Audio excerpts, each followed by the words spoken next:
I durant aquest cap de setmana la Casa Gàl·lega de l'Hospitalet està celebrant la seva festa al barri de Santa Eulàlia. El Parc de l'Alhambra acull aquesta mostra de folklore gallec on, entre d'altres actuacions, es podrà gaudir de la banda de gaites de la Casa Gàl·lega de la ciutat.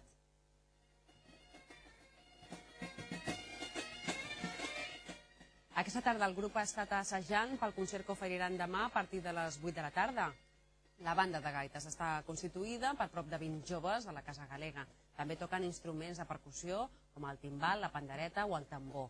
Una part dels seus integrants ja fa més de 10 anys que interpreten junts música tradicional gàl·lega i el seu esforç ha estat premiat amb la segona posició a la Lliga Nacional de Bandes de Gaites.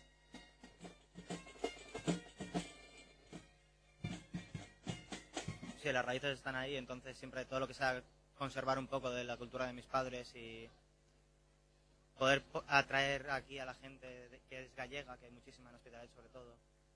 Entonces poder traer la cultura gallega también aquí a Barcelona o Hospitalet, en este caso. Todo lo que sea aguantar la cultura gallega, bueno, va bien.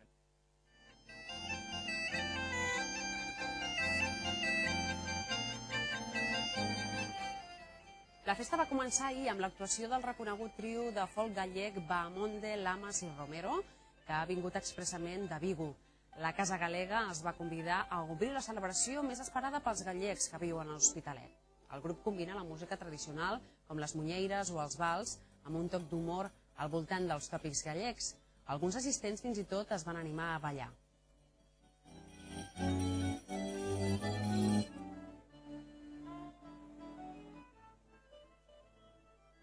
Es nuestra fiesta, no sé, la organizamos nosotros, es entrañable. Para nosotros, para los galegos que estamos fuera de Galicia, pues tiene mucho porque es en el sitio que nos reunimos y charlamos con los amigos y nos discutimos también alguna vez, pero siempre en plan familiar. El recuerdo que te traen de Galicia por la música, por la gastronomía, por todo en sí, el ambiente.